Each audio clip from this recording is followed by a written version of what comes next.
kajian kita pada siang hari ini. Mohon diinformasikan apakah suara saya sudah kedengaran? Nah, Ustadz sudah insya Allah. Oh sudah ya, baik. Baik, kalau sudah jelas. Kita mulai kajian kita.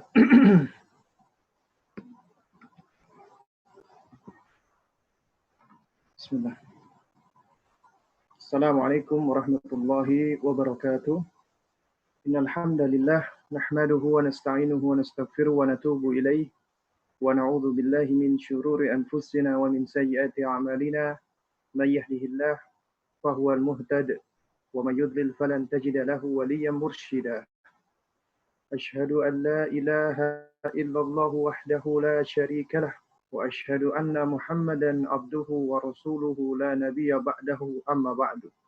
Fa inna asdaqal kalami kalamullah wa khairal hadi hadi Muhammadin sallallahu alaihi wasallam wa syarrul umuri muhdatsatuha wa kullu muhdatsatin bid'ah wa kullu bid'atin dhalalah wa kullu dhalalatin finnar amma ba'du.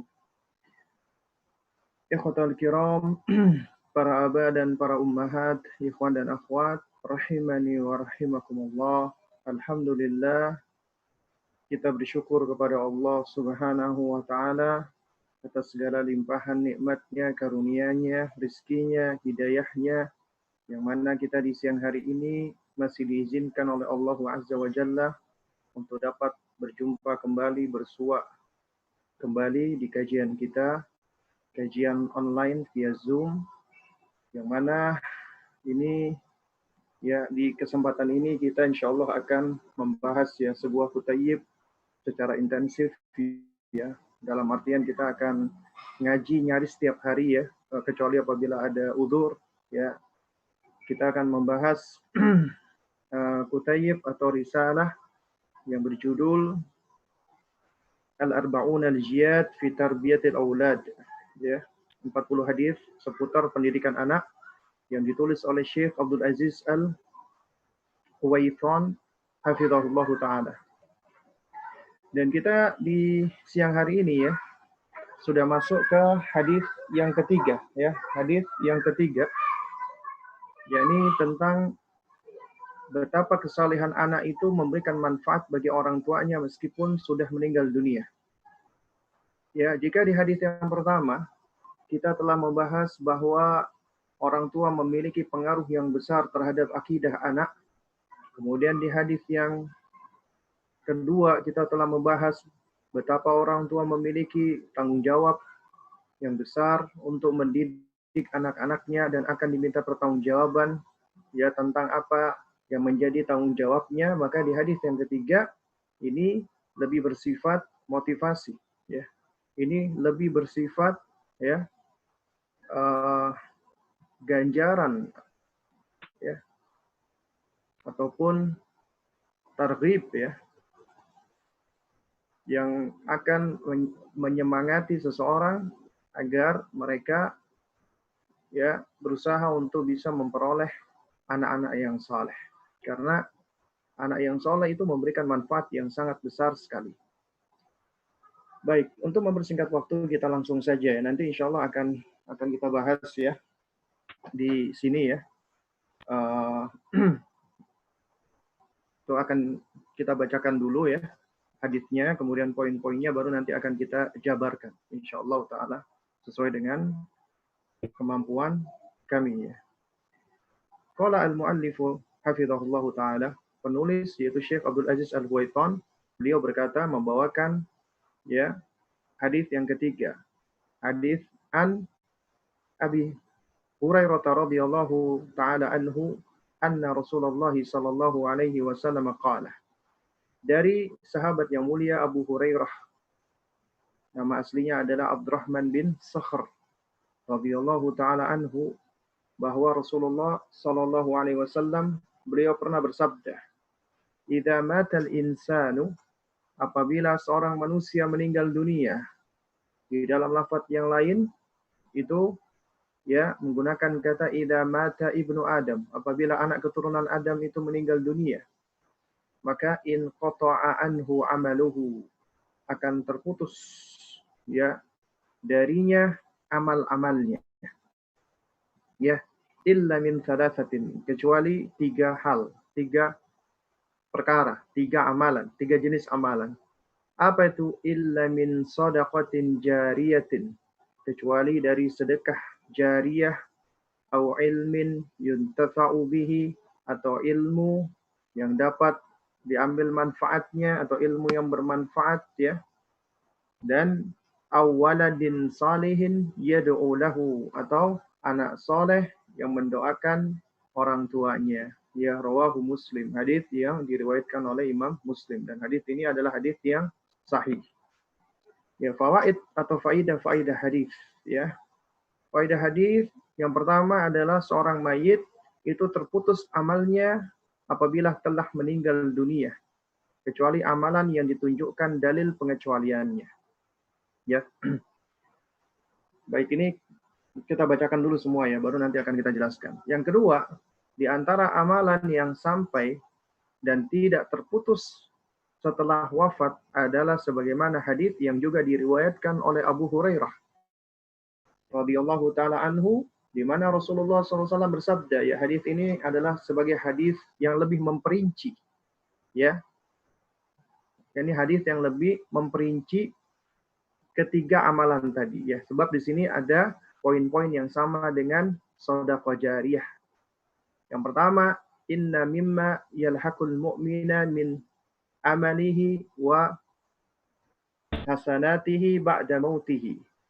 Sesungguhnya ya mimma yalhaqul mu'mina, di antara amalan yang dapat menempel ya, yang dapat sampai ya, melekat kepada seorang beriman ya, min amalihi wa hasanatihi, yaitu dari amalnya, perbuatannya, dan dari kebaikan-kebaikannya ba'da mautihi, selepas wafatnya atau meninggalnya, adalah pertama ilman allamahu wa nasyarahu, wa waladan salihan tarakahu, wa mushafan warathahu, au masjidan banahu, au baitan libni sabili banahu, au nahran ajrahu, au sadaqatan akhrajaha min malihi fi sihhatihi wa hayatihi yalhaquhu min ba'di mautihi.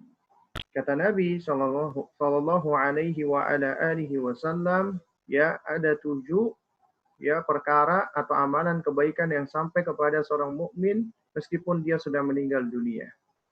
Yaitu pertama adalah ilmu yang allamahu wa nasyarahu, ilmu yang diajarkan dan disebarkannya. Nanti kita bahas. Yang kedua, waladan salihan tarakahu, anak saleh yang dia tinggalkan. Ditinggal meninggal maksudnya, bukan diabaikan ya. Jadi kata tarakahu maknanya bukan diabaikan atau ditelantarkan, tapi ditinggal meninggal dunia. Wa mushafan warathahu, dan mushaf yang diwariskannya. Wa masjidan banahu, atau masjid yang dibangunnya. Au baitan libnis sabili banahu, atau rumah persinggahan, semacam shelter ya, atau tempat-tempat istirahat bagi para musafir. Ya, au nahron ajrahu, atau sungai yang dialirkan, ya, au sadaqatan akhrajaha, atau sedekah yang dikeluarkan min malihi, dari hartanya, fi sihhatihi wa hayatihi, ya ketika sehatnya dan ketika dia masih hidup, yalhaquhu min ba'di mautihi. Maka ini semua akan ya sampai kepadanya setelah ia wafat ya. Nah, ini hadis yang disahihkan ya. Hadis ini diriwayatkan oleh Al-Imam Ibnu Majah di dalam sunannya, dihasankan oleh Ibnu Mulakin, kemudian Al-Ghazzi, Al-Ajluni, dan Al-Albani rahimahumullah. Kemudian yang ketiga adalah doa anak yang saleh itu bermanfaat. Bagi siapa? Bagi kedua orang tuanya, meskipun sudah meninggal dunia, sudah berkalang tanah.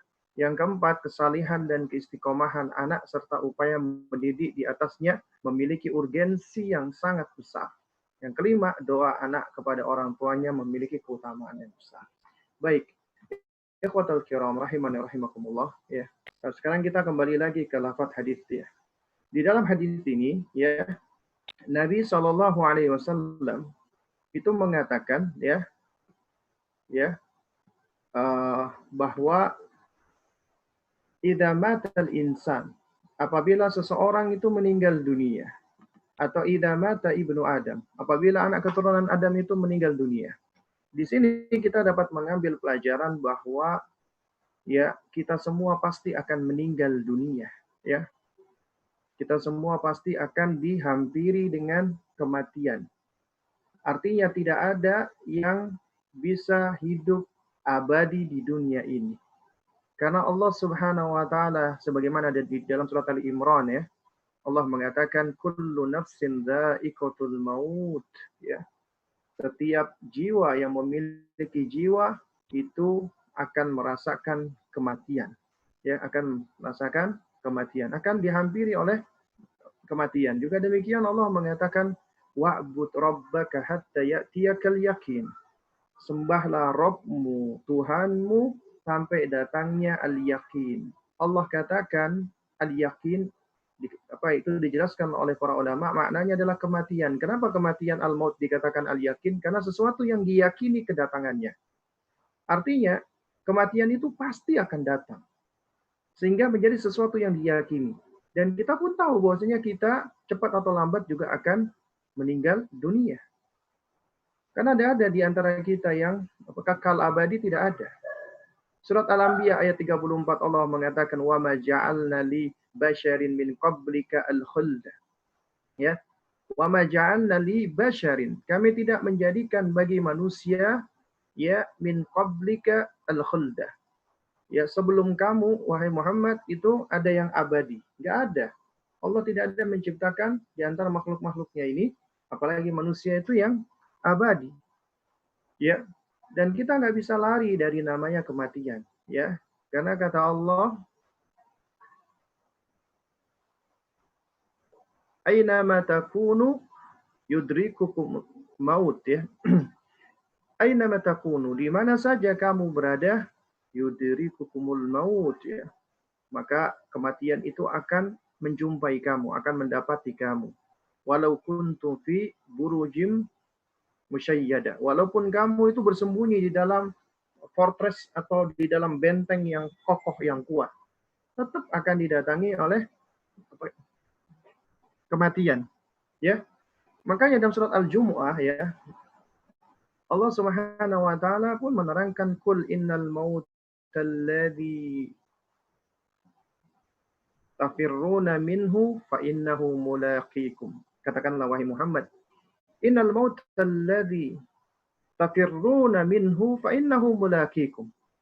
Sesungguhnya kematian yang kamu berusaha menghindar darinya, berlari darinya, maka sesungguhnya kematian itu akan mulaqikum, menjumpai kamu, menemui kamu. Tsumma turadduna ila alimil ghaibi wasyahadah.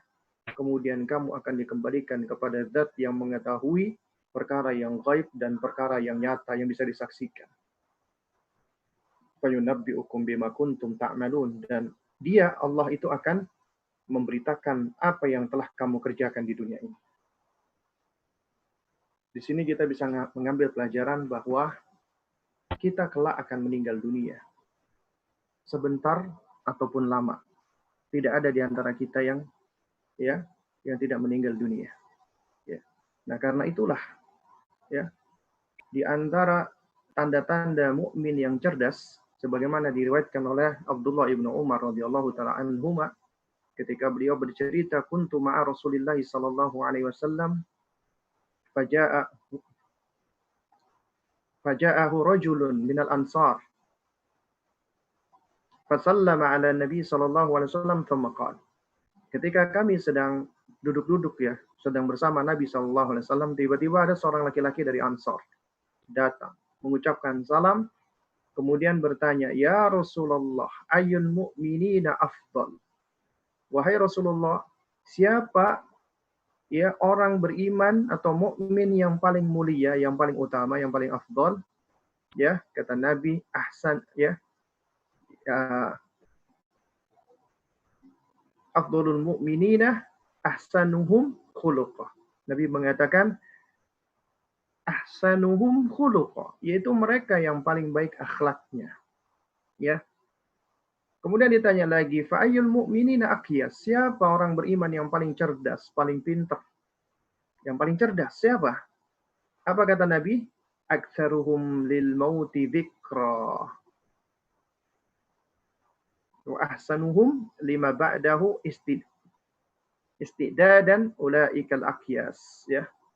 Mereka adalah orang-orang yang aktsaruhum lil mauti dzikra, yang paling banyak mengingat kematian. Wa ahsanuhum lima ba'dahu istidadan, dan yang paling ya baik di dalam mempersiapkan dirinya untuk apa? Untuk menghadapi kehidupan setelahnya, yaitu menghadapi kematiannya. Ulaikal aqyas. Mereka itulah orang-orang yang cerdas, orang-orang yang pintar, ya. Nah, jadi ikhwatal kiram, ya, sahabat-sahabat yang dimuliakan Allah Subhanahu wa taala. Ketika Nabi mengatakan idza mata ibnu Adam idza mata al-insanu, apabila seorang meninggal dunia, artinya kita pasti akan meninggalkan dunia ini. Dan ini sebagai pengingat bagi kita bahwa ya sekarang kita sedang duduk di sini, ya sedang berada di rumah kita masing-masing, ya.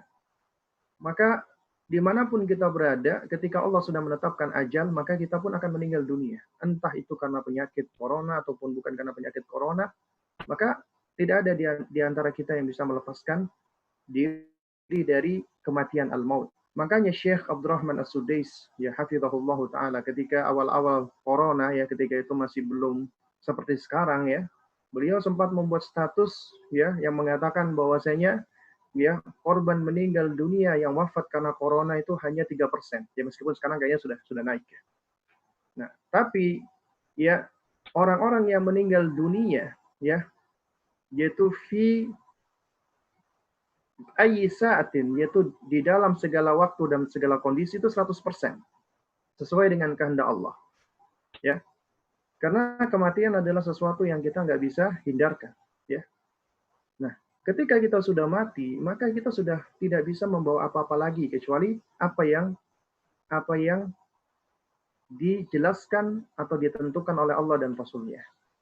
Karena ketika kita di dunia, tugas kita di sini hanyalah beribadah, berbekal dengan banyak beramal, ya, dengan banyak beramal. Makanya kata Nabi Shallallahu Alaihi Wasallam, ya, setelah mengatakan idza matal insan in qata'a anhu amaluhu, maka terputus darinya amalnya. Kenapa? Karena yang bermanfaat untuk kita di dunia ini adalah amalan kita. Dan yang akan dihisap oleh Allah adalah apa? Adalah amalan kita. Amalan kita inilah yang akan dihisap oleh Allah Subhanahu wa taala, dan ini adalah sebab yang dapat menghantarkan kita masuk ke dalam surga, ya. Bukankah Allah Subhanahu wa taala yang telah berfirman di dalam surat An-Nahl, ya. Saya lupa ayatnya, ya. Udkhulul jannata bima kuntum ta'malun. Masuklah kalian semua ke dalam surga Allah disebabkan oleh apa yang kalian kerjakan. Oleh amalan-amalan kalian, ya. Jadi masuklah kalian ke dalam surga, ya. Disebabkan oleh amalan-amalan kalian. Jadi amalan kita itu menjadi penyebab kita masuk surga. Tapi ya jelas yang perlu kita perhatikan, ya, bahwasanya amalan kita itu bukanlah ya sebab utama kita masuk surga, ya. Jadi dia adalah di antara sebab kita masuk surga lantaran dengan amalan itu kita mendapatkan ridha Allah. Jadi bukan semata-mata karena amalan kita. Jadi maksudnya begini. Jadi bukan karena amalan kita itulah yang menyebabkan kita akhirnya masuk surga. Jadi surga itu kan ya konsepnya adalah balasan dari Allah. Thawab, ya, ganjaran dari Allah. Ya. Reward dari Allah Subhanahu wa taala, ya. Ya, surga itu adalah reward, ya, bagi hamba-hambanya yang bertakwa dan beriman dan mentaati Allah dan Rasul-Nya. Ya. Tapi amalan itu sendiri bukanlah ya sebab yang mutlak, artinya yang dia terbebas dari rahmat Allah, ya, dalam artian amalan itulah yang menyebabkan kita masuk surga. Tidak. Karena yang menyebabkan kita masuk surga adalah rahmat Allah. Karena kita beramal, kita mendapatkan rahmat Allah, mendapatkan kecintaan Allah. Makanya kita beribadah mencari cintanya Allah, mencari ridhonya Allah, mencari rahmatnya Allah. Agar kita mendapatkan cintanya Allah, ridhonya Allah, rahmatnya Allah, maghfirahnya Allah. Itulah yang kita lakukan ketika kita beramal. Ya, makanya amalan atau ibadah seorang muslim ahlu sunnah haruslah disertai dengan mahabbah, cinta, roja, mengharap balasan dari Allah dan khauf, takut ya atas ancaman-ancaman dari Allah Subhanahu wa taala. Makanya di dalam sebuah hadis ya yang sahih diriwayatkan oleh Imam Bukhari Muslim ya, Nabi SAW mengatakan lan yudkhila ahadan al-jannata amaluhu. Ya, kata Nabi SAW, ya, amalan seseorang itu tidak bisa membuatnya masuk ke dalam surga. Loh, bukannya tadi kata Allah, udkhulul jannata bima kuntum ta'malun. Masuklah kalian ke dalam surga disebabkan karena apa yang kalian amalkan. Kok Nabi mengatakan, lan yudkhila ahadan al-jannata amaluhu. Amal seseorang, ya, tidak akan membuatnya masuk ke dalam surga. Atau di dalam lafaz yang lain dikatakan, lan yanjua ahadum minkum bi'amalihi. Ya. Jadi tidak ada seorang pun di antara kalian yang selamat lantaran apa? Lantaran amalnya, ya, karena amalnya. Nah, di sini para ulama menerangkan bahwa antara hadis ya, dua hadis ini dengan ayat tadi itu tidak kontradiksi sebenarnya, ya. Dan itu bisa dikompromikan, bisa diselaraskan. Bahwa apa? Bahwa yang dinafikan atau ditolak di sini ya di dalam hadis ini ya, dalam hadis ketika Nabi mengatakan lan yudkhila ahadan al-jannata amaluh, ya, amal seseorang tidak menyebabkan membuatnya dia masuk surga. Yang dimaksud di sini adalah penafian atau peniadaan bahwasanya amalan itu dikatakan sebagai al-iwad. Al-iwad maknanya adalah apa? Adalah sebagai pengganti. Maksudnya adalah pengganti.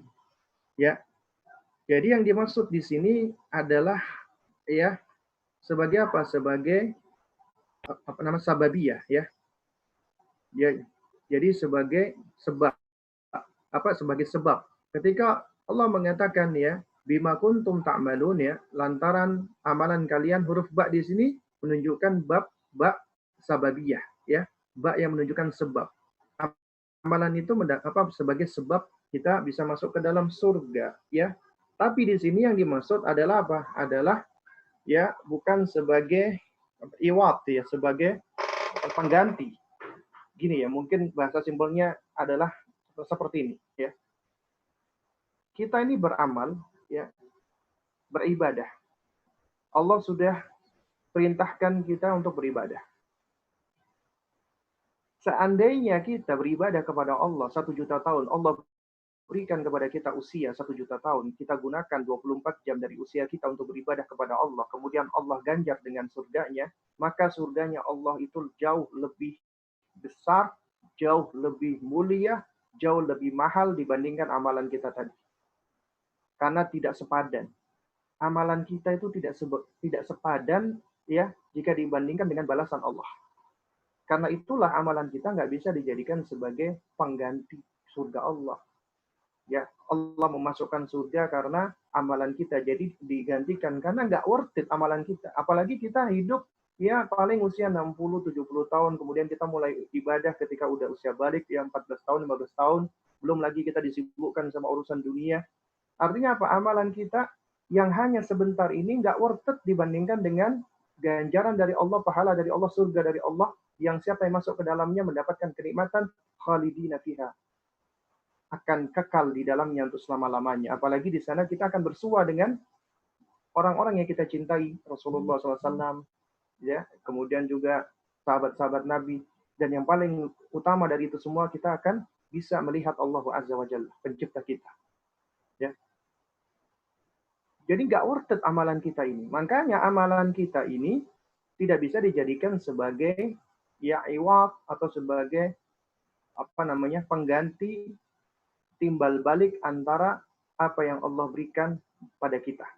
Makanya Allah Maha Baik. Allah seringkali amalan kita ini dilipat-lipat gandakan. Mulai dari 10 kali lipat, sampai 700 kali lipat, bahkan sampai unlimited. Allah gandakan.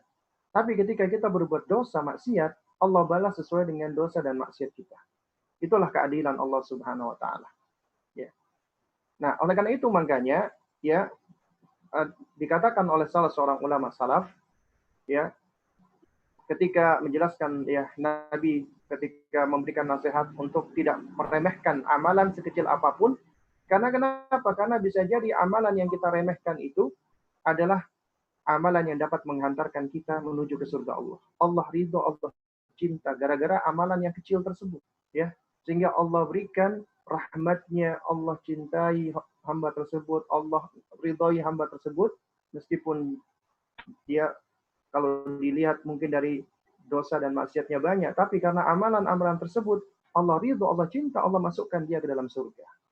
Makanya jangan heran ketika kita mendapati ya, riwayat tentang seorang wanita yang fasiqah, wanita fasik, ya wanita pezina, ya. Lalu kemudian ketika dia kehausan, dia minum, kemudian dia melihat ada seekor anjing yang kehausan, maka dia lepas alas kakinya ataupun sepatunya, kemudian diciduknya air, kemudian diberikan air itu pada seekor anjing tadi, ya.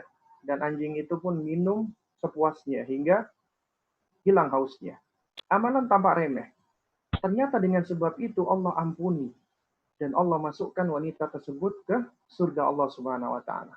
Sedangkan di sisi lain ada seorang wanita ya yang suka sholat malam dan seterusnya, tapi ternyata Allah masukkan ke dalam neraka lantaran apa? Seekor kucing yang dikurungnya ya selama berhari-hari sehingga dia tidak bisa mencari makan, akhirnya meninggal dunia, mati. Nah, karena itulah ya amalan yang kita lakukan itu sejatinya ya kita lakukan itu untuk apa? Untuk mengharap balasan dari Allah. Karena kita cinta Allah Azza wa Jalla ya. Jadi ihtisaban, mengharap balasan perhitungan dari Allah Subhanahu wa taala. Dan jangan pernah kita meremehkan amalan-amalan itu. Dan amalan ini adalah sesuatu yang bisa kita lakukan di muka bumi ini, di dunia ini. Ya, karena ini adalah negeri beramal. Adapun setelah kita meninggal dunia itu adalah negeri ya, negeri perhitungan. Ya, darul jaza. Negeri kita akan dihisap oleh Allah Subhanahu wa taala. Nah, karena itulah ini adalah momen bagi kita untuk beramal. Dan kita beramal di dunia ini bukan dilihat dari kuantitas, bukan sebanyak-banyaknya amalan, tapi sebaik-baiknya amalan. Makanya Allah ketika menyebutkan ya, Allah ketika menjelaskan Allah menciptakan ya hidup dan mati, kemudian Allah menerangkan apa? Liyabluwakum ayyukum ahsanu amalah. Untuk menguji kalian. Ya, siapa yang paling ahsan, paling baik amalnya. Allah enggak mengatakan ya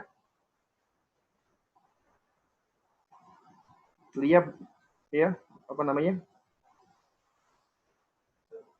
Liyabluwakum aktsaru amalah. Ya, ayyukum aktsaru amalah. Allah tidak menguji siapa di antara kita yang paling banyak amalnya. Bukan. Bukan banyak-banyakkan amalan. Tapi siapa yang paling baik amalnya, paling ihsan amalnya. Dan Al-Imam Fudail bin Iyad ketika menerangkan ahsanu amala, maknanya adalah akhlasahu wa aswabahu. Yang paling ikhlas karena Allah dan yang paling benar mengikuti tuntunan Rasulullah Sallallahu Alaihi Wasallam. Jadi selama kita beribadah, beramal itu ikhlas karena Allah. Dan kita selalu beranjak dari ilmu. Mencontoh manusia yang paling layak dicontoh Rasulullah Sallallahu Alaihi Wasallam, maka itu adalah amal soleh. Dan amal itu yang akan bermanfaat. Dan apabila amal ini kita ajarkan kepada anak-anak kita, maka amal ini akan langgeng. Karena amal yang kita contohkan, kita ajarkan, itu akan dilestarikan oleh anak keturunan kita. Sehingga ketika mereka mengamalkannya, kita pun akan mendapatkan pahalanya. Nah, karena itu makanya Nabi menyebutkan, ya, in qata'a anhu amaluhu illa min thalathatin, kecuali 3 hal, ya. Di sini kita mengambil pelajaran bahwa ya amalan manusia, anak-anak Adam, ketika sudah meninggal dunia, semuanya itu terputus. Artinya kita sudah nggak bisa lagi beramal.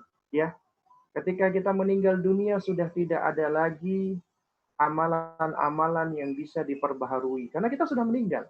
Tapi kalau selama kita masih menghirup nafas, kita masih bisa memperbaharui amal-amal kita.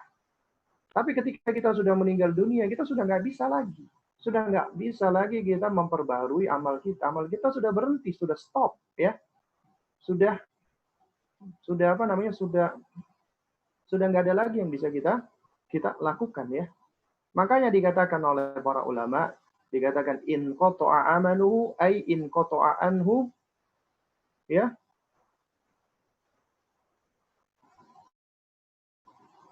Tajaddudat thawab, ya. Yaitu terputus, ya, darinya pahala yang bisa atau selalu apa namanya terbaharui, yang selalu ya bisa diperbaharui, ya. Dan juga sudah terputus darinya apa kasbil mazid minal hasanat, ya, upayanya dia untuk menambah kebaikannya udah nggak bisa lagi, udah putus. Artinya kita sudah nggak bisa ngapa-ngapain lagi. Jadi yang kita bawa adalah amalan yang sudah kita kerjakan sebelumnya. Tapi ternyata Allah Maha Baik. Allah betapa baiknya kepada hamba-hambanya. Dan ini diterangkan oleh Rasulullah. Allah berikan istisna pengecualian. Ya.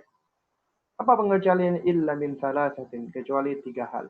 Ay min thalathati a'malin. Yaitu dari hanya 3 amalan saja. Ya. Dari 3 amalan ini fa inna thawabahum yadumu wala yanqati bil mauti lidawami naf'iha. Ya, yaitu amalan 3 amalan ini yang mana pahalanya akan kekal, ya, akan yadum, akan langgeng, ya, maksud saya. Ya, wala yanqati bil maut, tidak akan terputus dengan kematian. Lidawami naf'iha. Karena apa? Karena langgengnya manfaat dari amalan kita tersebut. Artinya setelah kita meninggal dunia, ternyata manfaatnya tetap bisa dirasakan oleh orang-orang yang masih hidup. Makanya betapa banyak orang-orang yang sudah berkalang tanah, ya, tubuh-tubuh mereka sudah berada di dalam tanah, tapi ternyata mereka sejatinya masih hidup. Hidupnya mereka adalah karena kebaikan-kebaikan mereka itu masih menyebar. Sehingga ketika kebaikan-kebaikan mereka menyebar, pahala mereka pun senantiasa selalu mengalir. Ya, dan ini adalah nikmat yang sangat besar sekali. Dan ikhwatal kiram, rahimani rahimakumullah, ya, kalau kita ditanya siapa gerangan manusia, ya, manusia yang paling, ya, yang paling banyak pahalanya dan yang paling langgeng pula, ya.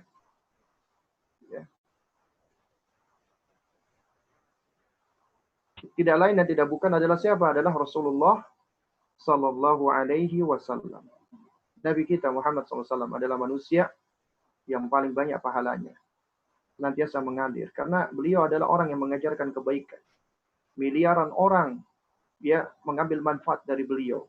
Meskipun beliau meninggal dunia, itu pahalanya selalu senantiasa mengalir, ya. Jadi selalu mengalir, ya. Dan ini, ya, ikhwatul kiram, ya.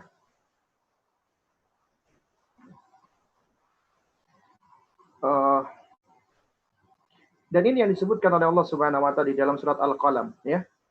Ketika Allah Azza wa Jalla memuji Nabi kita sallallahu alaihi wasallam, ya. Di dalam surat Al-Qalam, ya, nun wal qalami wa ma yasturun ma anta bi ni'mati rabbika bimajnun wa inna laka la'ajran ghayra mamnun, kata Allah Subhanahu wa taala. Nun, demi Al-Qalam, ya, kata Allah Subhanahu wa taala. Wa ma yasturun, ya, dan apa yang mereka tuliskan, ya. Ma anta bi ni'mati rabbika bimajnun, dan engkau wahai Muhammad dengan nikmat dari Rabbmu, kamu tidak termasuk orang-orang yang gila. Ya. Karena ketika itu Rasulullah dituduh dengan tuduhan-tuduhan sebagai orang gila. Dibela oleh Allah Subhanahu wa taala. Kemudian diberikan kabar gembira oleh Allah. Apa itu? Wa inna laka la ajran ghayra mamnun. Dan sesungguhnya bagimu wahai Muhammad engkau mendapatkan pahala besar yang tidak terputus-putus. Allah puji amalannya beliau tidak terputus-putus. Ya. Oleh karena itu makanya ketika kita mengikuti sunnah Nabi, ya, maka beliau pun akan mendapatkan pahala. Pahala beliau tidak putus-putus. Karena itu apabila kita sayang dan cinta dengan Rasulullah SAW, kita ikuti sunnahnya. Tidak malah kita membuat-buat ajaran-ajaran baru, kemudian kita katakan ini kita cinta Rasulullah. Ya, itu malah diancam oleh Rasulullah SAW. Rasulullah malah berlepas diri bagi orang-orang yang ngaku-ngaku mencintai beliau, tapi ternyata membuat-buat amalan-amalan. Seakan-akan agama kita ini nggak sempurna. Rasulullah Sallallahu Alaihi Wasallam manusia yang paling banyak pahalanya, senantiasa mengalir pahalanya. Karena itu, ya, ketika kita membaca Al-Quran, surat apapun yang mana itu ya datangnya dari beliau, karena Allah Subhanahu Wa Taala menurunkan kepada beliau, beliau dapat pahalanya. Oleh karena itu apa manfaatnya ketika kita membuat-buat Al-Fatihah untuk Rasulullah, Al-Fatihah untuk Nabi kita Muhammad? Karena ketika kita sudah baca Al-Fatihah, Nabi sudah mendapatkan pahalanya. Tapi ketika kita sudah membuat-buat sesuatu, Nabi malah mengancam kita, mengancam orang-orang yang membuat-buat tersebut. Ya, karena beliau adalah orang yang sudah dijamin oleh Allah pahalanya tidak terputus-putus. Dan kita pun belajar ingin supaya amalan kita tidak terputus. Ya. Dan ini dijelaskan oleh Nabi ada 3 hal, 3 amalan. Kalau kita kerjakan amalan ini, maka kita akan senantiasa mendapatkan manfaatnya. Yaitu apa? Shadaqatun jariyah. Shadaqah jariyah, yaitu yang yajri naf'uha wa yadumu wa yabqa. Yang manfaatnya itu selalu berjalan mengalir, yang manfaatnya itu langgeng dan selalu bisa dirasakan dalam waktu yang panjang. Itu sedekah jariyah. Waladun saleh adalah anak muslim yang saleh, ya, yang berbakti kepada Allah kemudian berbakti kepada orang tuanya, ya. Ya. Jadi ikhwatal kiram, ya, sahabat-sahabat yang dimuliakan Allah Subhanahu wa taala, ya. Jika kita tengok ya konsep dasar awal, ya. Ketika Allah berfirman, "Wa ma khalaqtul jinna wal insa illa liya'budun."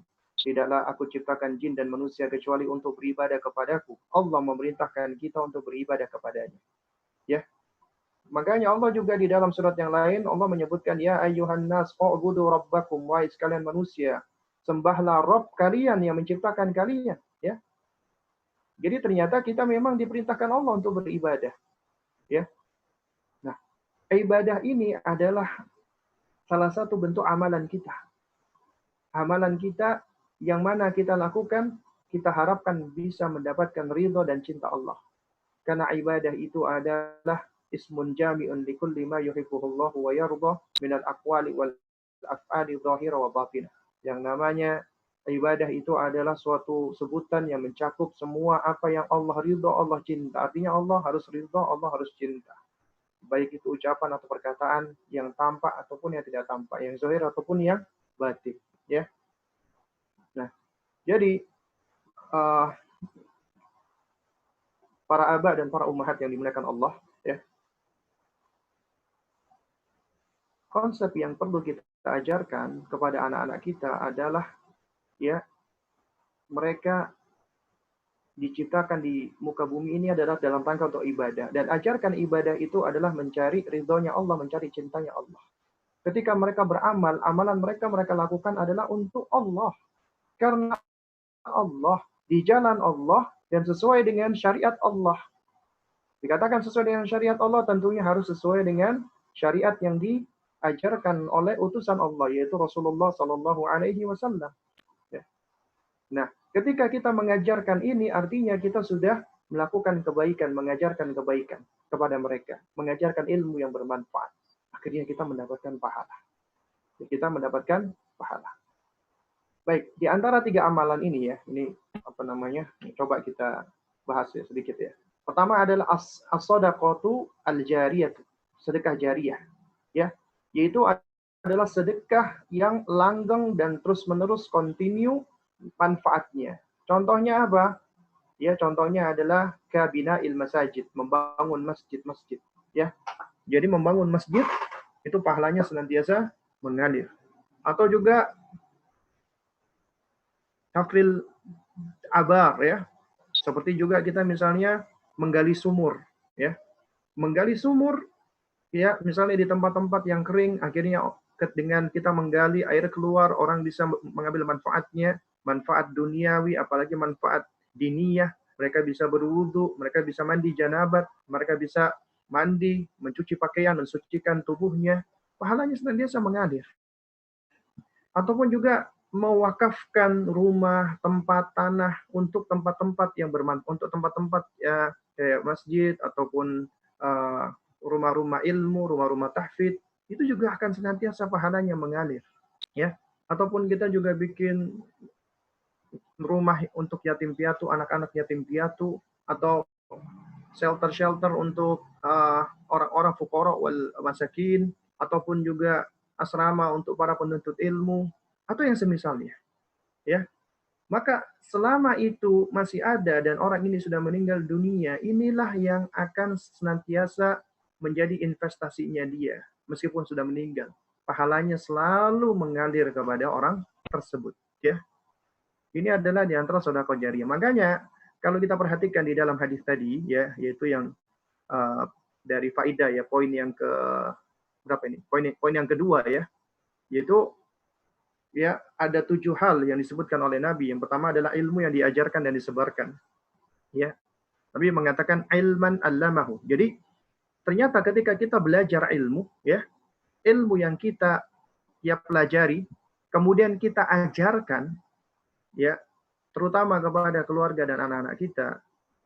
Kemudian dengan ilmu itu akhirnya mereka mengamalkannya. Maka setiap kali mereka mengamalkan, kita akan mendapatkan pahalanya.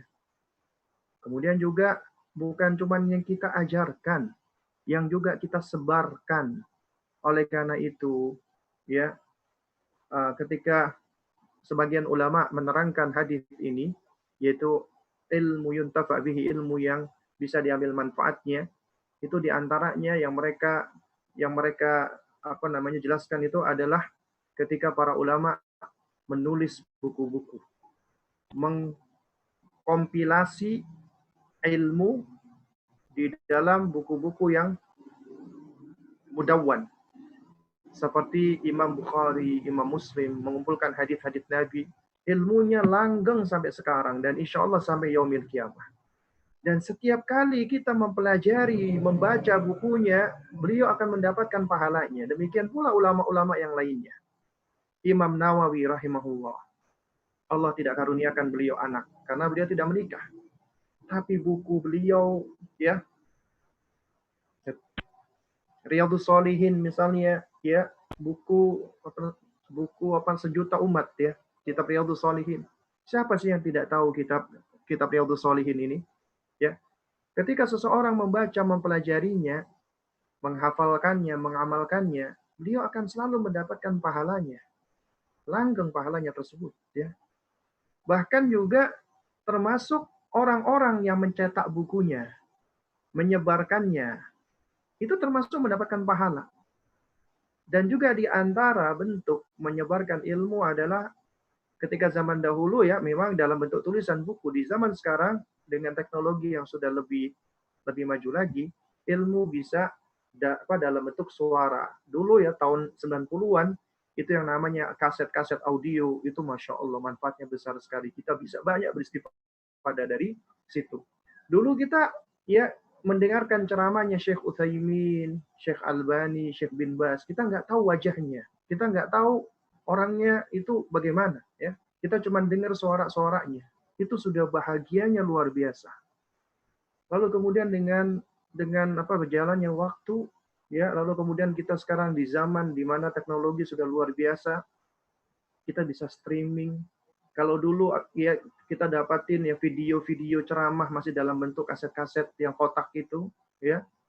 Sekarang sudah mulai bisa streaming, kita bisa langsung mengikuti kajian para ulama, para masyayikh. Ya, kita bisa melihat langsung para masyayikh, kita bisa belajar dari adab mereka dan seterusnya. Ini nikmat dari Allah Subhanahu wa taala. Dan mereka yang turut membantu penyebaran kajian ilmu tersebut itu mendapatkan pahalanya insya Allah. Juga termasuk sama seperti kajian kita pada siang hari ini, ya. Itu yang mendapatkan pahala bukan hanya yang belajar, yang ngaji, bukan hanya uh, ustadznya yang menyampaikan, yang berceramah, tapi panitianya itu juga mendapatkan pahala, bahkan pahalanya juga insya Allah double-double. Pahala dia belajar, dia turut beristifadah, dan pahala dia memfasilitasi, dan pahala dia mengajak orang-orang lain untuk ngaji ataupun belajar. Dia sudah memberikan fasilitas dan dia ngajak. Ketika ada orang datang ikut, ya pada saat kita cuma bikin player, kemudian dia ikut hadir, kemudian dia mendapatkan manfaat, dapat pahala dia. Allah Maha Baik. Betapa luar biasanya ya agama kita ini, ya. Ini ilmu yang bermanfaat, ya. Lalu kemudian juga wala dan salihan ya tarokahu, anak soleh yang dia tinggalkan. Artinya di sini Nabi menyebutkan waladun soleh, anak yang soleh, ya anak yang soleh. Anak yang soleh itu pastinya pertama karena hidayah Allah, mutlak hidayah Allah, hidayah taufik. Tapi yang kedua di situ ada sebab. Sebab apa? Sebab hidayah itu datang di antara perannya karena orang tua. Orang tua yang mendidiknya, mengajarinya. Makanya Nabi SAW di dalam salah satu riwayat hadis mengatakan, Inna awladakum min kasbikum. Sesungguhnya anak-anak kalian itu adalah termasuk jeripaya kalian, upaya kalian. Ketika mereka kita didik, kita jaga fitrahnya agar tidak rusak, tidak menyimpang. Dan mereka selalu tidak lepas dari mendoakan orang tuanya, yad'u lahu, mendoakan orang tuanya, mendoakan ampunan, mendoakan rahmat, ya, mendoakan agar diberikan Allah jannahnya, surganya, ya, mereka mendoakan Allah agar Allah memberikan makfirahnya, ampunannya. Ini manfaatnya bukan hanya dia mendapatkan pahala, tapi juga bisa jadi dosa-dosanya diampuni. Dan bahkan bisa jadi selain pahalanya bertambah, dosa-dosanya dikurangi, derajatnya terangkat. Sebagaimana di dalam hadis yang lain, Nabi SAW pernah bersabda, wa anna rajulan laturfa'u darajatuhu fil jannah. Ada seorang laki-laki, ada seseorang yang dia diangkat derajatnya ketika dia sudah di surga. Di surga itu nikmatnya luar biasa. Fauzul azim, fauzul kabir, kemenangan yang besar, kemenangan yang sangat dahsyat, yang sangat agung. Gak ada kemenangan yang lebih besar daripada seseorang yang sudah menapakkan kakinya masuk ke dalam surga. Hada fauzul azim, hada fauzul kabir. Nikmat meskipun di tingkat surga paling bawah, itu nikmatnya sudah luar biasa. Kemudian diangkat oleh Allah. Makanya orang ini heran. Dia bertanya, ya, wa anna li hadza, dari mana aku dapatkan ini ya Allah? Fayuqal, maka dijawab, bistighfari waladika laka, lantaran istighfarnya anakmu kepadamu. Karena semasa hidupnya engkau wahai orang tua mendidik dia dengan penuh kasih sayang. Akhirnya anak ketika mendapatkan kasih sayang dari orang tuanya, dia belajar. Pertama kali dia bisa merasakan kasih sayang Allah dari kasih sayang orang tuanya. Dan itu menjadi sebab dia akhirnya mencintai Allah Azza wa Jalla. Ya. Lalu kemudian dengan sebab kesabaran dan ilmu yang dimiliki orang tuanya, dididik anaknya, akhirnya anak ini pun sayang, semakin sayang dengan kedua orang tuanya. Gak pernah lepas lisannya dari mendoakan orang tuanya. Setiap kali berdoa, selalu ya mengikutkan orang tuanya di dalam doa-doanya ketika dia bermunajat kepada Allah, Allahumma gfirli, ya,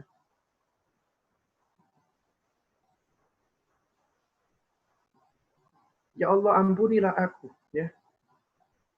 Bukan cuman Robbil firli tok, tapi juga wali walidayya dan kedua orang tuaku. Ampunilah pula ya Allah kedua orang tuaku. Ya. Ketika dia meminta rahmat kasih sayang juga sama. Irhamni ya warham walidayya warhamhuma. Ya Allah kasih sayangilah aku dan kasih sayangilah pula kedua orang tuaku. Ketika dia meminta apapun kebaikan, dia minta untuk dirinya dan dia minta dan dia selalu berdoa untuk orang tuanya. Ya. Dan setidaknya istighfar, memohon ampun. Karena apa? Siapa di antara kita yang tidak berdosa? Karena setiap kali anak-anak kita memohonkan ampunan untuk kita, bisa jadi itu akan terus-terusan mengurangi dosa-dosa kita. Allah ampuni dosa-dosa kita. Sehingga apabila dosa seorang hamba itu sudah diampuni oleh Allah Azza wa Jalla, dan ketika dosanya sudah habis, maka akan datang kebaikan-kebaikan berupa pahala dan terangkat derajatnya. Sebagaimana hadis yang tadi disebutkan. Kemudian juga sedekah jariyah. Sedekah jariyah di sini disebutkan di antaranya mushafan warathahu. Mushaf yang diwariskan. Mencetak mushaf ini pahalanya luar biasa. Makanya di Saudi itu orang-orang kaya mereka berlomba-lomba ingin supaya bisa mencetak mushaf dan disebar-sebarkan gratis. Bahkan dibikin mushafnya itu yang enak dipegang, yang ringan, yang nyaman dibaca dan seterusnya. Karena setiap kali orang baca Quran, dia tahu pahalanya selalu mengalir kepada dirinya. Au masjidan banahu, atau masjid yang dia bangun. Ya. Karena dia tahu setiap kali orang beribadah, masjid itu adalah tempat ibadah. Rumahnya Allah Subhanahu wa taala. Orang bersujud di sana, orang sedang mendekati Allah Subhanahu wa taala di sana. Orang sedang taqarrub kepada Allah Subhanahu wa taala. Dan di sana itu orang itu melakukan kebaikan-kebaikan, membaca Quran, kemudian berzikir, dan setiap kali orang itu melakukan hal ini, dia tahu pahalanya selalu mengalir untuk dirinya. Au baitan libni sabil banahu, atau rumah shelter bagi para musafir. Ya, contohnya misalnya apa? Contohnya misalnya ya, kayak di jalan tol itu kan ada rest area. Rest area itu menyediakan masjid misalnya. Dan ada tempat-tempat orang bisa beristirahat. Nah, itu ya, saya ada kenalan ya, orang Gresik ya. Jadi saya sempat tuh di Gresik waktu itu sempat diundang ada kajian parenting di masjid yang baru di Gresik, namanya Masjid Ahmad Dahlan. Masjidnya subhanallah ya. Masjidnya tuh masya Allah bagus sekali, gede, nyaman untuk istirahat. Dan itu memang masjid dibangun adalah banyak orang-orang yang sedang melakukan perjalanan ya dari Tuban, Lamongan, atau dari mana yang ketika mau ke Surabaya lewat situ, mereka bisa singgah di situ. Jadi bukan cuma masjid, jadi di sana juga ada tempat orang-orang istirahat. Nah, orang-orang yang sedang safar, yang melakukan perjalanan, mereka istirahat di situ, itu akan dapat pahalanya. Ya, apalagi kalau disediakan masjid, kemudian disediakan air dan lain sebagainya, itu pahalanya akan semakin banyak. Termasuk juga au nahron ajrohu, ya, yaitu apa? Yaitu sungai yang dialirkan.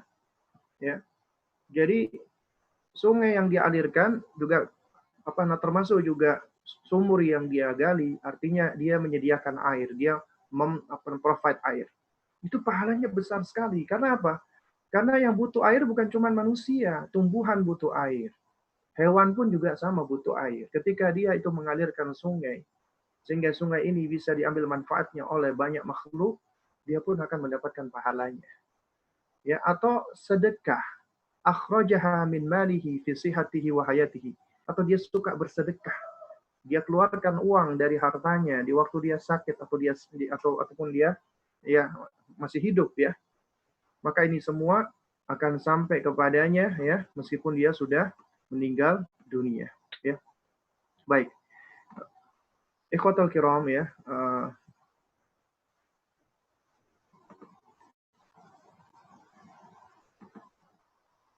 Ya, para aba wa ummahat ya, yang dimuliakan Allah Subhanahu wa taala ya. Eh, mungkin ini adalah bagian yang akhir ya, yang apa, terakhir ya. Jadi di sini penulis menyebutkan bahwa ya membuat judul ya di dalam kajian ini ya, maksudnya di dalam bab ini ya, dari hadis ini ya, itu tentang kesalihan anak yang bermanfaat bagi orang tuanya meskipun telah meninggal dunia ya. Nah, jadi saya ketika berusaha mencari syarah penjelasan hadis ini ya, dan ini banyak ya, alhamdulillah ya, di antaranya dari website Al-Uka, kemudian dari website itu apa namanya Makalah, kemudian juga dari syarahnya Syekh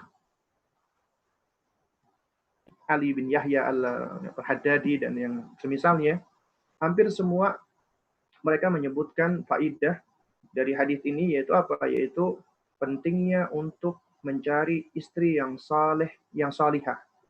Pentingnya mencari pasangan yang soleh dan salihah, istri yang salihah, suami yang saleh. Kenapa? Karena dari pasangan yang soleh dan salihah ini, insya Allah ketika kita bermitra dengan pasangan yang baik, yang soleh, yang paham agama, itu akan menjadi sebab yang lebih memudahkan kita bisa memperoleh anak yang soleh. Ini diantara salah satu sebab. Anda apabila ingin mendapatkan anak yang soleh dan solehah, carilah pasangan yang soleh dan solehah. Lantas bagaimana Ustadz kalau kita sudah menikah Ustadz? Dan kita ya waktu itu belum ngerti agamanya. Sekarang ketika Anda sudah tahu pentingnya hal tersebut, maka sekarang adalah saatnya kita untuk mensolehkan diri kita. Nggak ada kata terlambat. Ya, kita mensolehkan diri kita. Dan insya Allah ini bisa menjadi sebab kebaikan buat anak-anak kita. Baru kemudian yang kedua, pentingnya juga bagi kita untuk mendidik anak-anak kita, mengajari mereka, terutama perkara agama mereka. Itu yang paling penting. Jadi mengajarkan urusan agama mereka. Ya. Jadi jika Anda ingin mendapatkan anak-anak yang soleh, maka Anda harus ya, yang pertama kali Anda lakukan adalah Anda harus memohon pertolongan kepada Allah, berdoa kepada Allah. Ini adalah sunnah yang dilakukan oleh para nabi dan rasul semenjak mereka belum punya anak. Sudah meminta, yang memohon kepada Allah agar dikaruniakan ya anak-anak yang saleh, keturunan-keturunan yang saleh. Ini yang dilakukan oleh Nabi Ibrahim alaihissalam, yang dilakukan oleh itu apa namanya? Zakaria ya alaihissalam ya. Lalu kemudian juga yang dilakukan oleh Nabi Ismail alaihissalam, yang dilakukan pula oleh Nabi Yakub alaihissalam, dan juga yang dilakukan oleh orang-orang saleh ya. Mereka berdoa minta kepada Allah agar Allah memberikan keturunan yang saleh dan salihah. Lalu kemudian yang kedua ya, harus ada ikhtiar, harus ada usaha, upaya. Dan ikhtiar itu mengharuskan kita memiliki ilmu. Nggak mungkin kita berusaha ingin mendapatkan kebaikan, tapi kita nggak punya ilmunya. Karena itu, wajib bagi kita untuk belajar, terus belajar. Tanpa hajar. Karena sejatinya ketika kita sudah menjadi orang tua, maka kita dituntut untuk terus belajar dan belajar. Ya, dan belajar itu sampai kita mati, sampai kita meninggal dunia. Nggak ada hentinya kita belajar. Ya. Dan pastinya ilmu yang utama dan paling wajib untuk kita pelajari adalah ilmu yang paling penting bagi kita untuk bisa menyelamatkan kita di dunia dan di akhirat, khususnya di akhirat. Ilmu akidah, ilmu tauhid. Kemudian ya tentang ilmu ibadah. Kemudian yang membahas tentang akhlak, tentang adab. Ya, intinya adalah ilmu din, ilmu agama. Karena ini adalah ilmu yang paling bermanfaat. Ya. Makanya sampai-sampai Al-Imam Syafi'i rahimahullah, beliau sampai membuat syair di dalam diwannya. Beliau mengatakan apa? Beliau mengatakan, itu apa namanya? Kullul ulumi siwal Quran musyghilatu. Semua ilmu selain daripada Al-Quran itu menyibukkan, ya, membuat orang lalai, membuat orang jadi sibuk, ya. illa ilmu hadis wal fiqh fid din. Kecuali ilmu hadis dan ilmu fikih di dalam agama. Ya. Jadi selain Al-Qur'an, ilmu hadis dan ilmu fikih itu mushghilatun. Intinya seperti itu kata beliau. Semuanya itu membuat kita sibuk. Membuat kita itu ya menjadi seringkali lalai, ya. Kemudian beliau mengatakan wal ilmu ya ma fihi qala haddatsana wa akhbarana. Dan yang dimaksud dengan ilmu itu sejatinya adalah apabila di dalamnya itu ada ucapan haddatsana akhbarana, ya telah mengabarkan kepada kami, telah menceritakan kepada kami. Artinya ilmu yang ada sanadnya, berasal dari Rasulullah. Otentik benar-benar dari Rasulullah ataupun otentik dari orang-orang saleh. Artinya ilmu yang benar-benar bisa terbuktikan dan ilmu yang benar-benar valid. Artinya bukan cuma ilmu ilmu yang didapat dari rekaan-rekaan saja ataupun asumsi-asumsi, tidak. Tapi ilmu yang memang berasal dari orang-orang yang saleh, yaitu dari para nabi, itu dari nabi dan para sahabatnya dan para ulama-ulama yang saleh, para salafus saleh. Jadi ilmu yang ada ya di dalamnya itu akhbarona, menceritakan kepada kami, mengabarkan kepada kami. Ini maksudnya isnad, sanad. Ini mengajarkan kita pentingnya kita untuk selektif di dalam belajar menuntut ilmu. Ya, supaya kita berhati-hati ketika mengambil ilmu.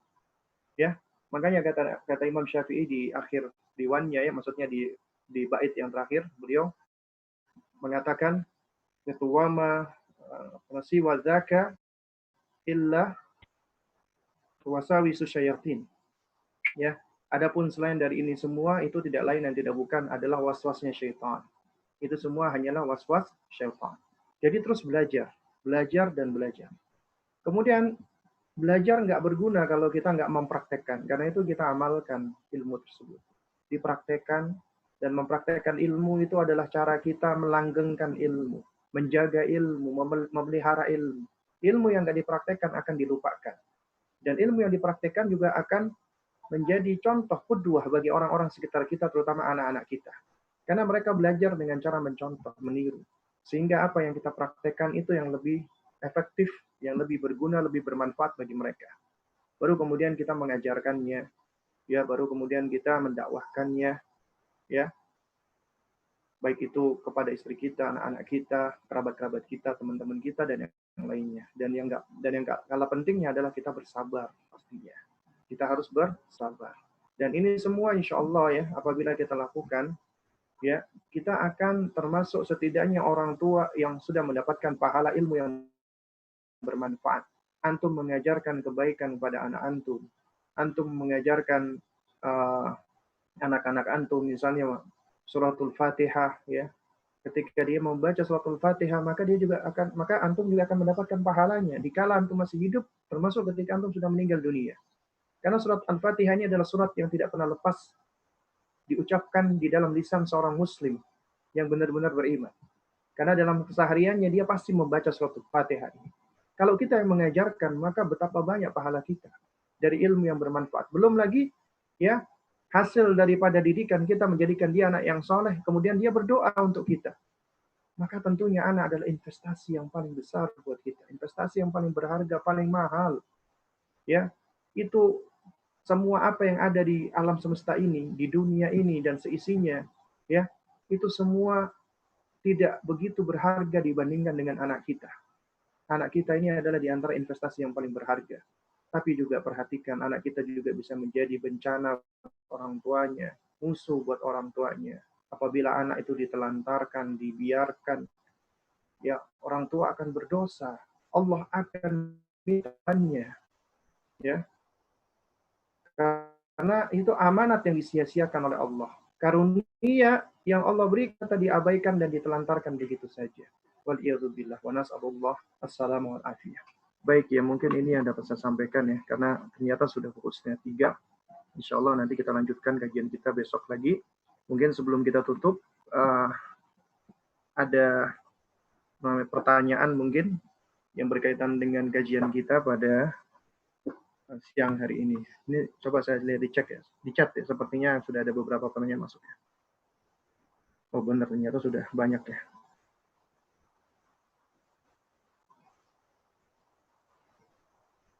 Jika kita tidak bisa masuk surga karena amalan, apakah salah jika misalnya kita mengatakan kepada anak berbuat baiklah agar engkau masuk surga? Ya, jadi jangan sampai ini ya salah salah paham ya. Jadi yang dimaksud adalah apa ya? Amalan itu bukanlah sebab, maksudnya sebab yang yang yang mutlak ya. Artinya hanya gara-gara amalan saja kita masuk surga, tidak. Tapi amalan itu adalah sebab kita mendapatkan ridho, mendapatkan cinta dari Allah, kemudian Allah masukkan kita ke dalam surga. Ya. Nah, berbuat baiklah nak agar Allah sayang sama kamu. Juga tidak mengapa kita mengatakan nak berbuat baiklah agar kamu masuk surga. Boleh. Karena itu ganjaran dari Allah. Allah memberikan janji, Allah memberikan reward bagi hamba-hambanya yang beriman, bertakwa, beramal soleh dengan surga Allah. Oleh karena itu tidak mengapa kita mengatakan ya bahwasanya untuk berbuat baik, beramal baik, karena dengan amalan baik itu bisa menjadi sebab kita masuk surga.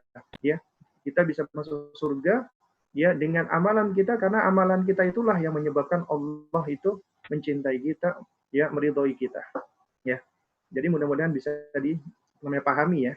Jadi yang dimaksud amalan itu ya tidak bisa menyelamatkan orang dari neraka ataupun bukan amalan yang menyebabkan orang masuk surga, sebagaimana dalam hadis Nabi SAW tadi.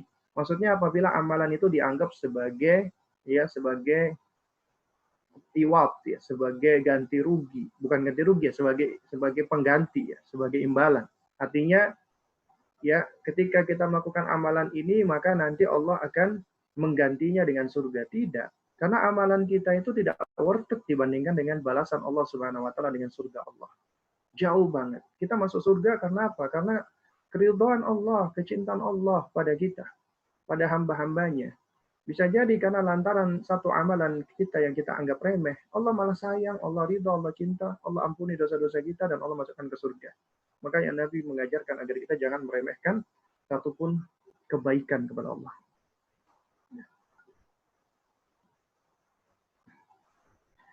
Ustaz, apakah ada amal atau ibadah yang paling tinggi pahalanya? Ya, amalan ibadah yang paling tinggi pahalanya adalah mentauhidkan Allah Subhanahu wa taala.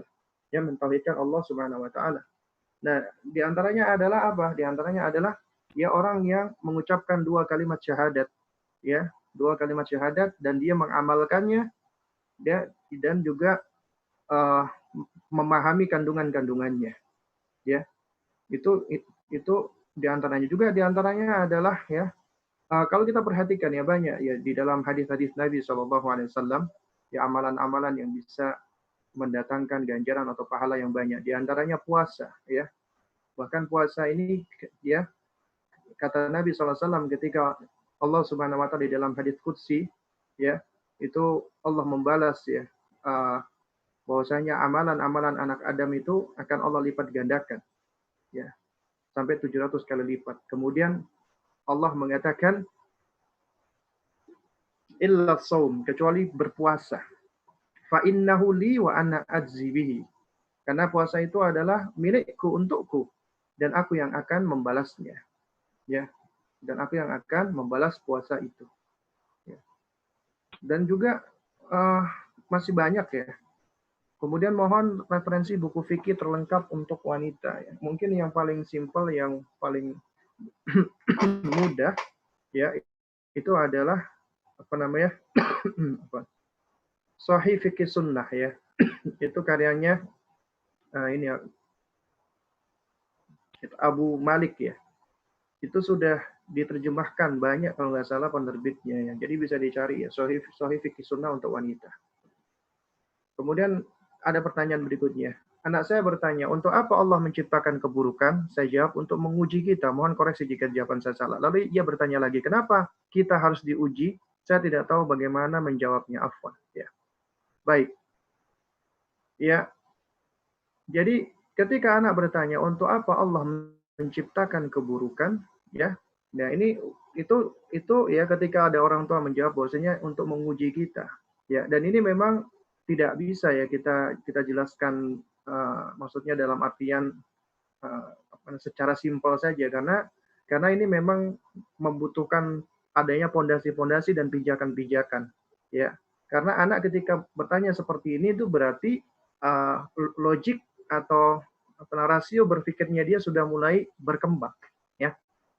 Nah, sehingga di situ kita sebagai orang tua harus berusaha untuk memahaminya dan berusaha untuk apa? Untuk memuaskan ya akalnya sang anak ya. Nah, tapi tentunya harus dengan ilmu di situ. Ya. Nah, yang perlu kita perhatikan ya bahwasanya anak-anak yang bertanya seperti ini biasanya umumnya adalah anak yang sudah mumayyiz biasanya, yang sudah tahu mana baik dan mana buruk, mana yang baik dan mana buruk ya. Ini juga sama seperti ketika ada seorang anak diceritakan tentang iblis ya. Anak ini bertanya, "Umi, kenapa Allah menciptakan iblis?" Tadinya uminya lagi menciptakan iblis. Umi, kenapa Allah menciptakan iblis? Kalau toh ya iblis ini nanti akan membuat orang-orang menjadi membangkang dari Allah Subhanahu wa taala. Lalu kenapa kok Allah menciptakan iblis? Uminya bingung. Uminya bingung. Uminya nggak bisa jawab ya. Ataupun khawatir untuk menjawabnya ya. Jadi kadang-kadang memang anak ya dengan polosnya ya. Jadi dia tuh sebenarnya ingin tahu meskipun ketika dijelaskan mungkin tidak begitu bisa menyerap ya konsep yang kita jelaskan karena memang kemampuan rasio akalnya itu sedang berkembang. Nah, yang perlu kita perhatikan tentang perkembangan akal atau kognitif pada anak adalah jangan sampai akal ini menjadi liar ya. Karena akalnya manusia siapapun itu tetap akalnya adalah terbatas. Nggak bisa menjangkau hal-hal yang bersifat gaib itu nggak bisa menjangkau. Dan untuk orang yang sudah dewasa, yang sudah mukallaf, di antara adab yang diajarkan adalah ya Allah itu Subhanahu wa taala la yus'al, tidak ditanya ya. Wahum yus'alun, tapi mereka makhluk ini yang ditanya. Allah nggak ditanya kenapa Allah menciptakan ini, kenapa Allah melakukan itu, kenapa Allah begini dan begitu. Allah tidak ditanya. Dan tidak layak kita menanyakan apa yang Allah lakukan dan Allah kerjakan. Nah, tapi ya kita sebagai manusia Allah karuniakan kita akal, kita bisa berusaha untuk mencari hikmah. Karena ketika kita meyakini Allah menciptakan sesuatu, ya, ma khalaqta hadza batilah. Allah tidak pernah menciptakan ini dengan sia-sia. Ya, pasti ada hikmah, ada pelajaran, ada ibroh di sana. Ya, hanya saja mungkin kebanyakan manusia banyak yang nggak tahu. Ya. Jika ditanya kenapa Allah menciptakan keburukan, juga sama kan? Kenapa Allah menciptakan di situ ada iblis? Ya, iblis alaihi laknatullah ya. Dikarenakan memang ya konsep yang disebutkan tadi dia oleh sang penanya, Allah bermaksud untuk menguji itu memang benar ya. Allah adalah Rabb kita, pencipta kita. Allah menciptakan hamba-hambanya ya. Dan Allah Subhanahu wa taala ketika menciptakan hambanya, Allah sudah berikan kepada kita itu alat-alatnya. Ya diantaranya akal kita untuk bisa memilah mana yang baik dan mana yang buruk. Nah, kamu kalau misalnya ya dikasih sama teman kamu, yang satu ini adalah kotoran, yang satu ini adalah bunga, mana yang akan kamu pilih? Ya, biasanya ya, dan kalau anak itu fitrahnya lurus, dia akan memilih sesuatu yang baik. Ya dia nggak akan memilih kotoran. Kalau misalnya milih kotoran, berarti ini fitrahnya sudah mulai rusak. Ini berarti perlu harus di terapi agak serius ya. Nah, jadi mana yang akan kamu pilih? Tentunya kita akan memilih yang baik. Nah, contoh yang kedua ya. Kita tahu dong, apa sih yang disukai oleh anak-anak kita misalnya. Oh, anak kita ternyata suka yang manis-manis misalnya kita anggap aja susu coklat. Terus kemudian di situ kita siapkan misalnya ada dari buah apa yang pahit sama baunya nggak enak itu. Pokoknya siapkan sesuatu yang baunya tidak enak dan itu rasanya pahit. Ya, disodorkan pada anak kita. Kamu kalau disuruh milih ini, nak, kamu akan milih yang mana? Ya, tentunya dia akan milih yang baik. Nah, artinya apa? Artinya kita manusia itu sudah diberikan kemampuan untuk bisa memilih, ya. Allah berikan kemampuan kita untuk bisa memilih sesuatu yang baik, ya. bisa memilih sesuatu yang baik.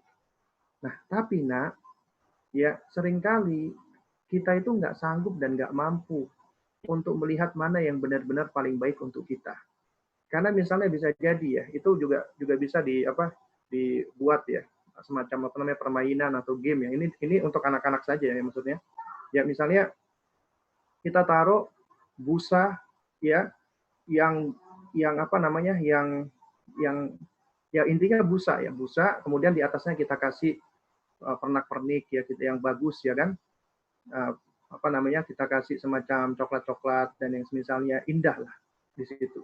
Sedangkan di sisi lain mungkin kita bikin ya misalnya jus ya jus yang disukai anak-anak kita. Nah, tapi dalam bentuk yang nggak bagus ya, dalam bentuk yang penampilannya itu jelek ya, ya penampilannya itu tidak meyakinkan. Nah, kemudian kita coba tanya sama anak kita. Nah, umumnya mereka itu akan cenderung untuk melihat sesuatu ya, melihat sesuatu dari sense indera yang sudah Allah berikan, dari penglihatannya dan dari apa namanya penciumannya. Ketika dia ngeliat, oh ini kayaknya paling bagus, ini harum ini. Ketika dia coba tusuk dan lain sebagainya, loh kok ini apa ini kok ternyata busa, nggak bisa diapa-apain dan juga nggak bisa dimakan. Sedangkan yang satu lagi ketika dicoba diicipin enak gitu kan. Artinya apa? Artinya ternyata ya kita seringkali melihat sesuatu ya. Jadi kita melihat ya ada sesuatu hanya dari sekilas dari penampilannya padahal menurut kita baik tapi sebenarnya nggak baik di situ. Dan kalau kita sudah mengajarkan konsep kepada anak kita tentang sejumlah asmaul husna, Allah al-alim, Allah tahu apa yang paling baik buat kita. Artinya apa yang Allah tentukan buat kita itu adalah yang paling baik ya. Allah paling baik. Apa? Maksudnya yang Allah tentukan buat kita itu baik. Meskipun menurut kita itu buruk. Karena apa, Nak?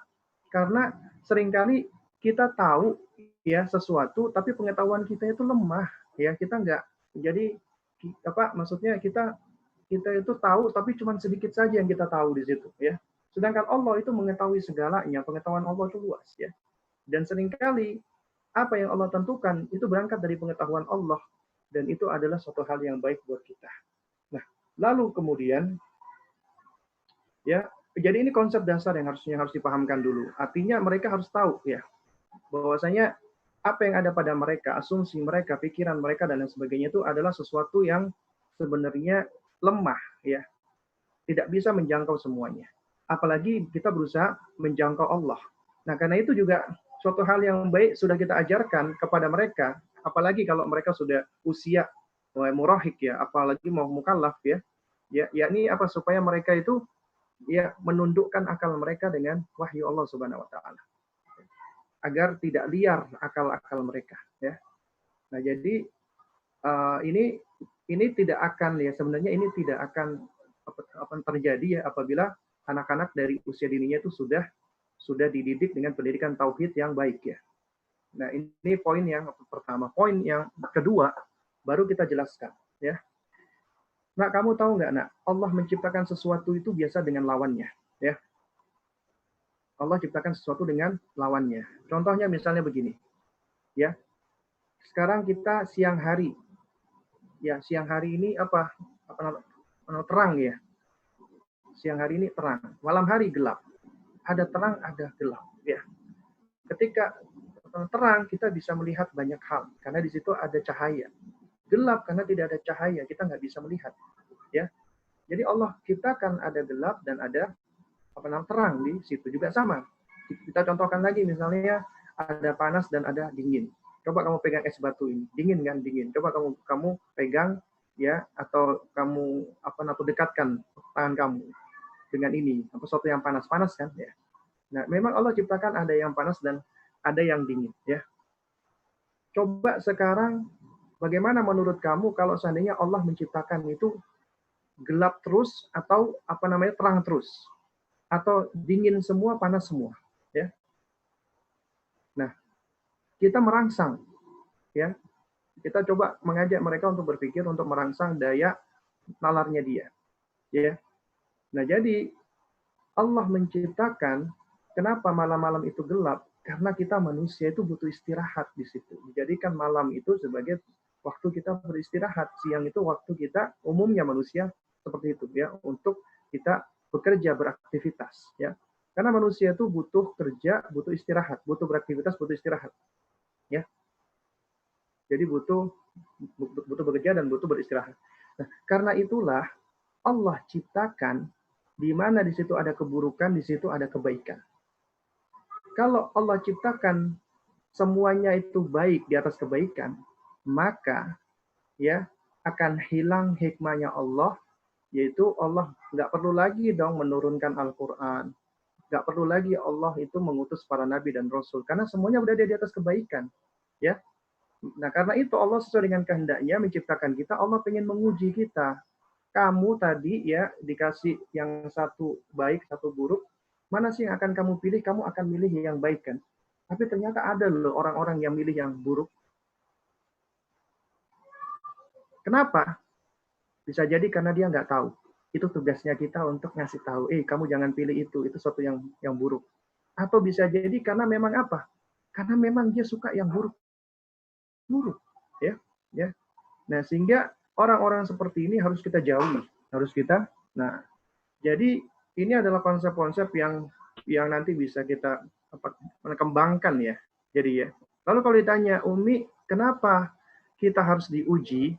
Ya. Nah, kalau misalnya dia sudah mumayyiz, nah, kamu kan sekolah ya. Kalau kamu sekolah, ya, itu mesti ada ujiannya. Kenapa? Supaya tahu kamu lulus ujian atau nggak lulus ujian. Ya. Kalau kamu misalnya ketika mengerjakan tugas atau ujian, kamu bisa, kamu lulus. Kalau nggak bisa, berarti kamu masih belum bisa diluluskan. Ya. Tapi kalau misalnya kamu nggak bisa ngerjain ujian, kamu tetap diluluskan, itu akan apa? Itu akan menyusahkan kamu sendiri nantinya. Ya, itu akan membuat madarat atau membuat hal yang nggak baik buat kamu. Karena itu makanya ya dunia ini adalah ujian buat kita. Allah pengen uji kita. Siapa sih sebenarnya di antara kita yang benar-benar tulus, benar-benar baik, benar-benar jujur, benar-benar mencintai Allah? Siapa? Allah ingin uji. Nah, karena itulah siapa yang benar-benar tulus, ya tulus, benar-benar jujur, benar-benar mencintai Allah. Allah berikan reward, Allah berikan balasan, kebaikan. Tapi siapa yang dia ternyata malah membangkang dari Allah, menjauh dari Allah, akhirnya ya Allah akan ganjar dia. Tujuannya apa? Ujian-ujian tersebut di antaranya litamhis. Apa itu litamhis? Untuk menyeleksi antara mana yang layak lulus dan mana yang tidak layak lulus, mana yang baik dan mana yang tidak. Itu tujuannya daripada ujian. Ya. Allah.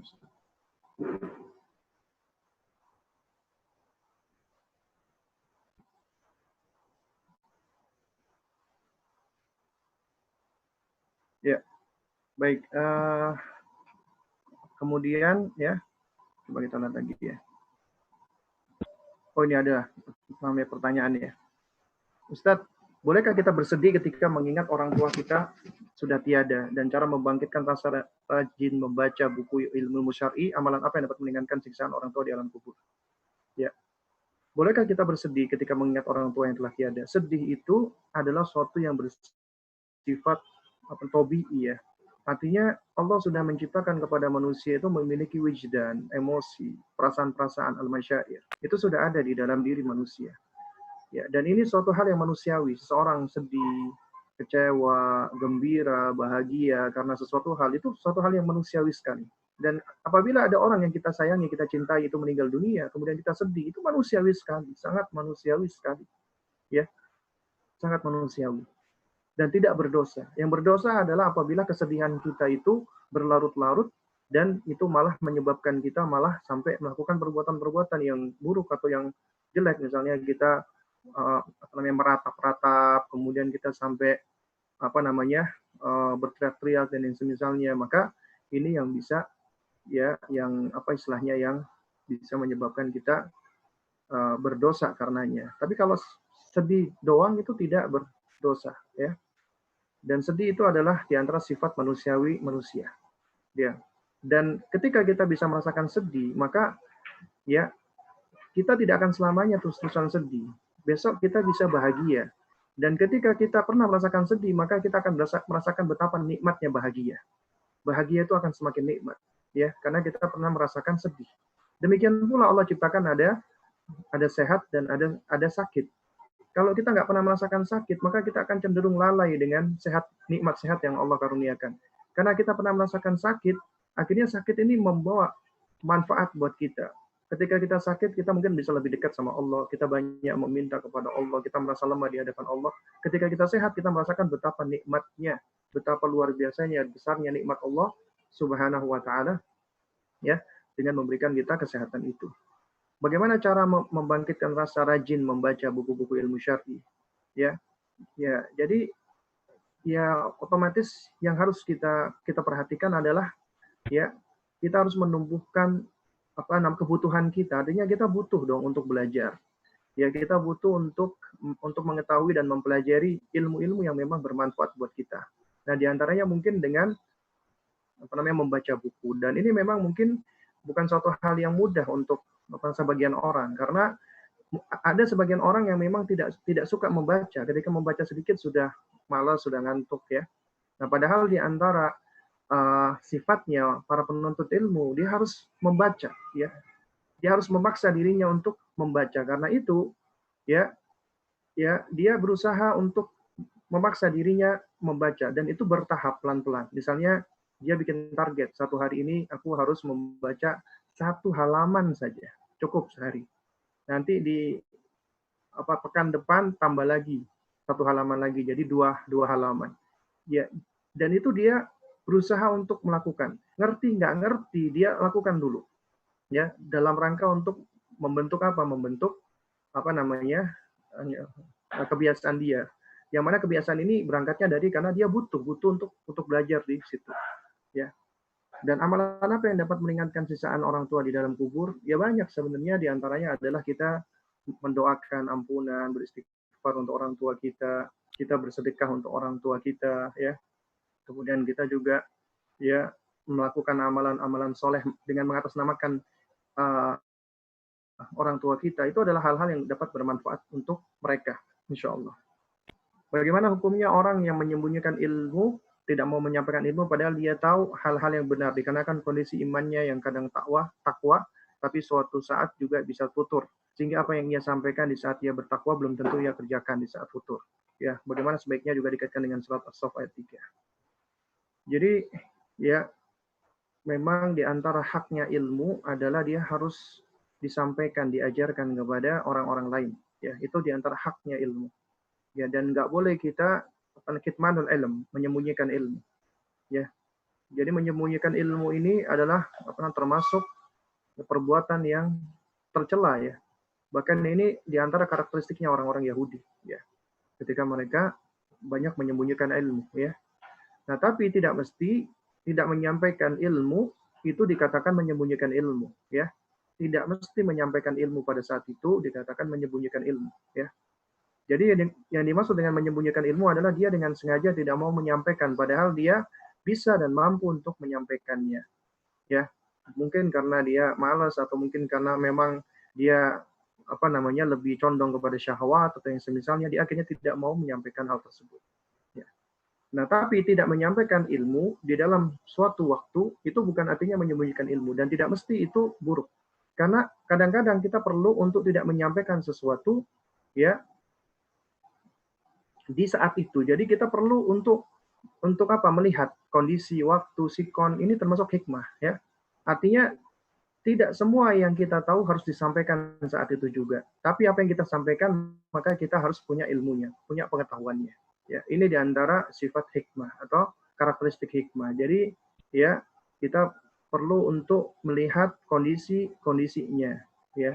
Jadi apabila yang kita sampaikan itu malah menimbulkan madarat misalnya, maka hendaknya kita tidak sampaikan di saat itu ya. Namun kita bisa menunggu di waktu yang lain, atau kita bisa melihat mana yang lebih prioritas untuk disampaikan. Artinya tidak semua yang kita tahu harus disampaikan pada saat itu juga. Dan ini tidak termasuk kategori menyembunyikan ilmu. Dan juga tidak semua ilmu yang disampaikan itu harus diamalkan dahulu, tidak. Kalau ini dipersyaratkan seperti itu, maka ya betapa banyak ilmu itu yang akan tidak tersampaikan ya. Nah, oleh karena itu makanya ya tidak menjadi syarat untuk menyampaikan ilmu dia harus sudah mengamalkan. Tapi dia harus berusaha untuk mengamalkannya, ya. Dia harus berusaha untuk mengamalkannya. Baik ya, ini karena sekarang sudah mau asar ya, sudah jam 3 ya. Nanti ini pertanyaan-pertanyaan nanti bisa minta tolong kepada admin, teman-teman dari NBP untuk di save ya. Insya Allah nanti saya lupa ya, hari apa ya, hari Sabtu atau Jumat ya, atau Ahad ya. Nanti di situ Jumat akan insya Allah Ustaz. Oh Jumat ya. Nanti insya Allah di situ ada sesi tanya jawab. Nanti pertanyaan-pertanyaan yang belum terjawab kita akan usahakan untuk bisa menjawab di sesi tersebut, meskipun tidak semua pertanyaan bisa saya jawab ya, karena keterbatasan ilmu dan keterbatasan waktu pula. Baik, mungkin ini yang dapat saya sampaikan. Kurang lebihnya saya mohon maaf ya. Jadi mudah-mudahan yang sedikit ini bisa memberikan manfaatnya. Kita tutup dengan kafaratul majelis. Subhanakallahumma wa bihamdik, asyhadu an la ilaha illa anta astaghfiruka wa atubu ilaik. Assalamualaikum warahmatullahi wabarakatuh. Waalaikumsalam Waalaikumsalam warahmatullahi wabarakatuh. Jazakallah khairan. Barakallah.